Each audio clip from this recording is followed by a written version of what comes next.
안녕하세요. 시사건건 골수영입니다.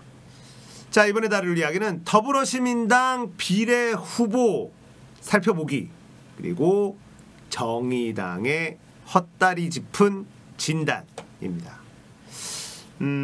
더불어시민당의 비례 후보 순번이 모두 다 결정이 됐고 공개가 됐습니다. 자, 제가 저번 영상에서 이 앞에 끼워 팔기 물건이 너무 많다, 그리고 어떤 물건인지 모른다, 이것 때문에 더불어시민당의 물건을 사기가 주저된다, 이런 얘기를 했습니다. 자, 이제 확정이 됐어요. 어떤 사람들로 구성돼 있는지 한번 대충 살펴보고 더불어시민당이 어떤 방향으로 이야기해야 될지 한번 다뤄보도록 하겠습니다. 자, 더불어시민당의 비례 1번 신현영이라는 분입니다. 여성이고요. 나이가 39살, 굉장히 젊은 분입니다. 공공보건의료 분야에 추천을 받아서 이번에 후보로 오른 분이고, 대한의사협회 홍보이사 겸 대변인 출신입니다. 처음에는 깜짝 놀랐습니다. 지금의 이 최대집 대한의사협회 회장이 들어선 이후에 문제가 굉장히 많잖아요. 의사협회라는 전문가의 탈을 쓰고 번번이 문재인 정부의 이 정책의 발목을 잡고 있고, 그리고 과격적인 극우주의자 이렇게 알려져 있는 이 최대집이라는 회장이 의사협회 회장에 앉은 이후에 좀 이상해진 게 사실이죠. 그래서 와, 의사협회의 대변인을 비례 1번으로 놓는다고 깜짝 놀랐습니다. 이거 망했구나. 근데 다행히도 지금의 의사협회가 아니라 전 의사협회에 있었던 분입니다. 이분이 오늘 아침에 뉴스공장에 출연을 하셨더라고요. 그래서 좀 봤는데 굉장히 말을 조리 있게 잘하세요. 목소리도 아나운서 톤이고, 외모나 목소리, 이런 호감도에 대해서는 합격점을 드릴 수 있었습니다.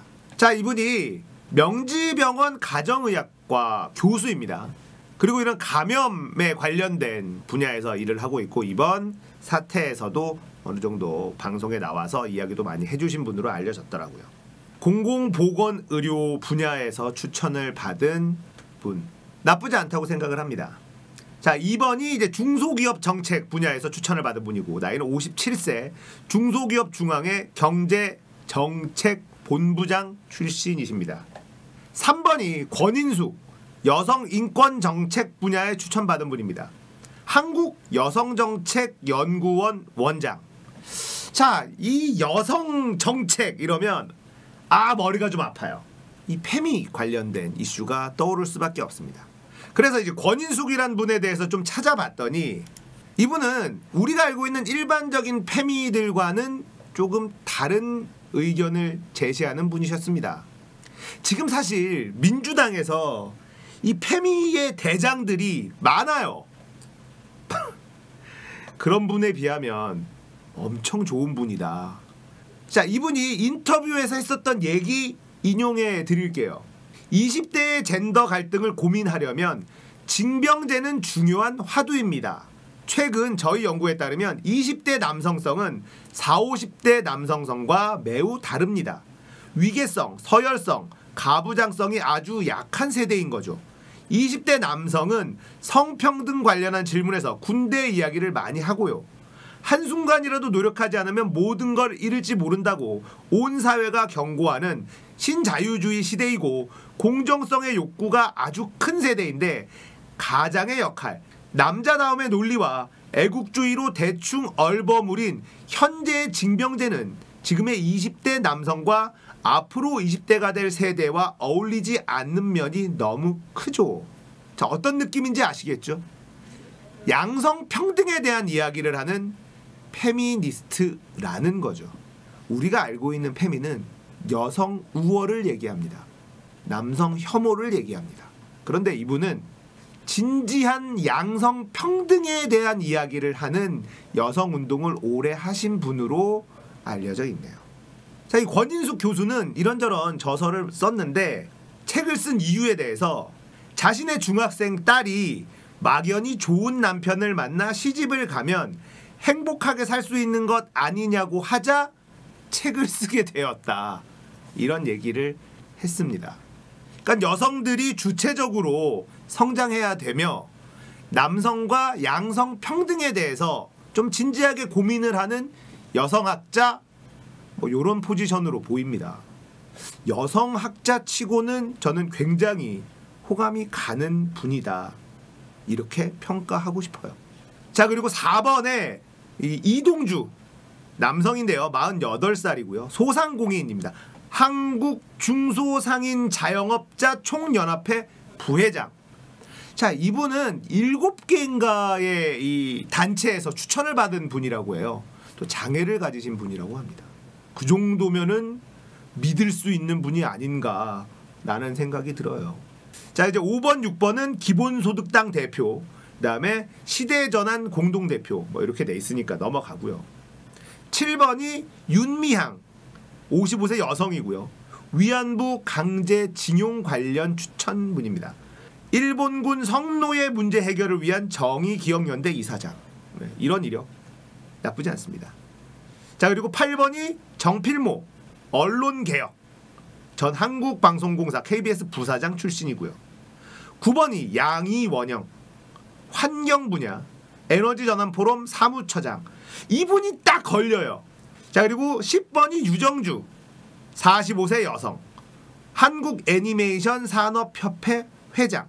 이 양이원영이라는 분은 반핵 뭐 이런 운동을 하는 환경 관련된 분인데 이분이 했었던 이력이 조금 걸립니다. 1번부터 10번까지 이 4번, 5번을 빼고 나머지 시민단체 공모를 추천을 받아서 올린 이 후보군들은 면면이 양이원영이라는 분 빼고는 저는 합격점을 드리고 싶습니다. 열린민주당만큼 이 어벤져스급 인지도가 높고 공격력이 센 이런 분들로 포진된 건 아니지만 나름대로 활동을 열심히 하셨고 그 분야에서 어느 정도 좋은 평가를 받는 분들로 잘 선별한 것으로 느껴집니다. 양이원영, 이분이 좀 걸리는데 성 2개 쓰는 분 치고 제가 정말 호감 가는 사람을 본 적이 없어가지고 일단 그 하나의 편견 플러스 이제 환경운동에서 이 핵을 반대한다. 뭐 핵을 반대할 수도 있는데 이런 분들이 좀 약간 과격한 성향들이 있어요. 환경운동가들 중에 현실과 어느 정도 타협을 하면서 단계별로 나아가야 되는데 좀 급진적인 분들이 있어서 요분은 저는 개인적으로는 조금 꺼림직합니다. 그래도 이 정도면은 나쁘지 않아요. 자, 더불어시민당이 이제 11번부터는 민주당 후보들로 쭉 채워져 있습니다. 열린민주당과 더불어시민당. 민주당 후보들이 많이 국회에 입성했으면 하는 분들은 더불어시민당을 찍을 건데 자, 1번에서 10번까지 이제 끼워 팔기를 해야 되는데요. 민주당 지지자들 그리고 문재인 정부를 지지하는 분들은 여전히 불안감이 있습니다. 자, 더불어시민당은 이번 선거가 끝나면 이 후보들은 각자의 당으로 돌아간다. 그리고 더불어시민당은 해산한다. 이렇게 얘기를 하면서 출발한 당입니다. 그런데 1번부터 10번 중에 8명은 소속 정당이 없어요. 이 8명이 해야 될 일. 우리는 이번 선거가 끝나면 민주당 입당을 신청할 것이다. 문재인 정부의 성공을 위해서 노력할 것이다. 자, 이런 입장을 반드시 취해 줘야 됩니다. 자, 이런 입장을 개개인이 다 취해 준다면 더불어시민당을 응원하는 국민들은 늘어날 겁니다. 자, 보십시오. 소수 정당들을 위해서 자리를 1번부터 10번까지 마련을 해놨어요. 근데 소수 정당들이 다 걷어찼습니다. 그리고 함량 미달로 빠지기도 했고요. 2명만 기본소득당 시대전환 이 2명만 남았습니다. 이 2명은 선거가 끝나면 본인의 당으로 돌아가겠죠. 나머지 8명이 민주당에 입당하기만 한다면 민주당의 의석수는 처음에 생각했던 것보다 엄청나게 늘어날 수 있습니다. 자, 이렇게 되면 열린민주당과 더불어시민당 둘 중에 무엇을 선택할지 행복한 고민을 할 수 있게 됩니다. 그런데 그런 부분에 있어서 뜨뜻미지근한 스탠스를 취한다든지 나는 민주당에 들어가진 않을 거다라고 얘기를 한다든지 한다면 민주당 지지자들이 열린민주당으로 많이 투표가 넘어가게 될 것이다. 저는 이렇게 생각을 합니다. 뭐 어떤 식으로 이야기를 하게 될지는 뭐 지켜봐야 되겠죠. 그런데 많은 표를 얻기 위해서는 이 8명의 후보들이 민주당 행을 이야기하는 것은 매우 선거에서 유리하게 작용할 것이다. 뭐 이렇게 제안을 드리는 바입니다. 자, 이제 두 번째 다룰 이야기는 정의당의 잘못된 진단 이야기를 좀 합시다. 뉴스가 나왔는데 4.15 총선에 출마하는 정의당 청년 후보들이 지난해 조국 전 법무부 장관 임명 강행 당시 정의당이 찬성한 데 대해 깊이 반성한다. 이렇게 얘기를 했어요. 자, 정의당의 지지율이 폭락장입니다. 밑도 끝도 없이 떨어지고 있어요. 이것에 대한 진단을 조국 찬성으로 한 거예요. 그때 우리가 조국 장관 임명을 반대했었어야 되는데, 자, 여러분 어떻게 느끼십니까? 헛다리를 짚어도 제대로 짚었죠. 자, 결국 열린민주당의 등장으로 정의당의 지분은 거의 사라져 버렸습니다. 자, 열린민주당과 더불어시민당은 이제 선의의 경쟁을 하게 될 것이고, 문재인 정부를 지지하는 유권자들은 정의당이라는 선택지가 없는 거예요. 가뜩이나 열린민주당도 있는 데다가 더불어시민당도 있기 때문에 정의당으로 갈 표가 없는데, 지금 하는 얘기가 지지율이 폭락을 하고 있는 상태에서 조국 찬성을 반성한다 이러고 앉아있으니 속 터지는 거죠. 자, 정의당은 이제 그들만의 정당으로 남을 겁니다.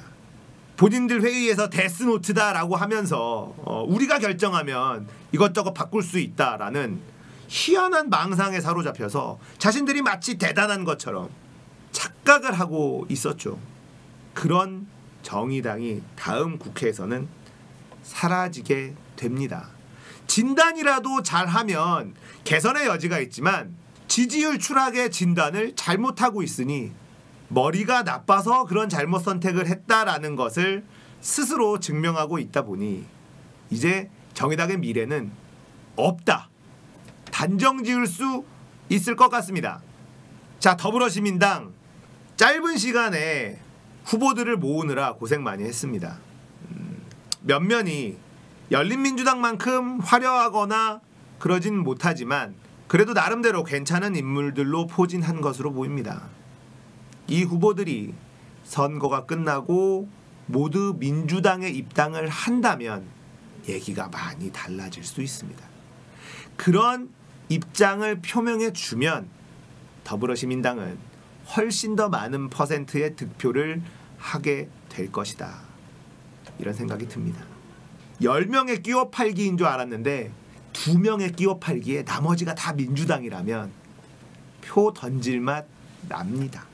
이 전략은 꼭 참고하시길 바랍니다. 제가 뭐 듣보잡이라 참고 안 하시겠지만 말이죠.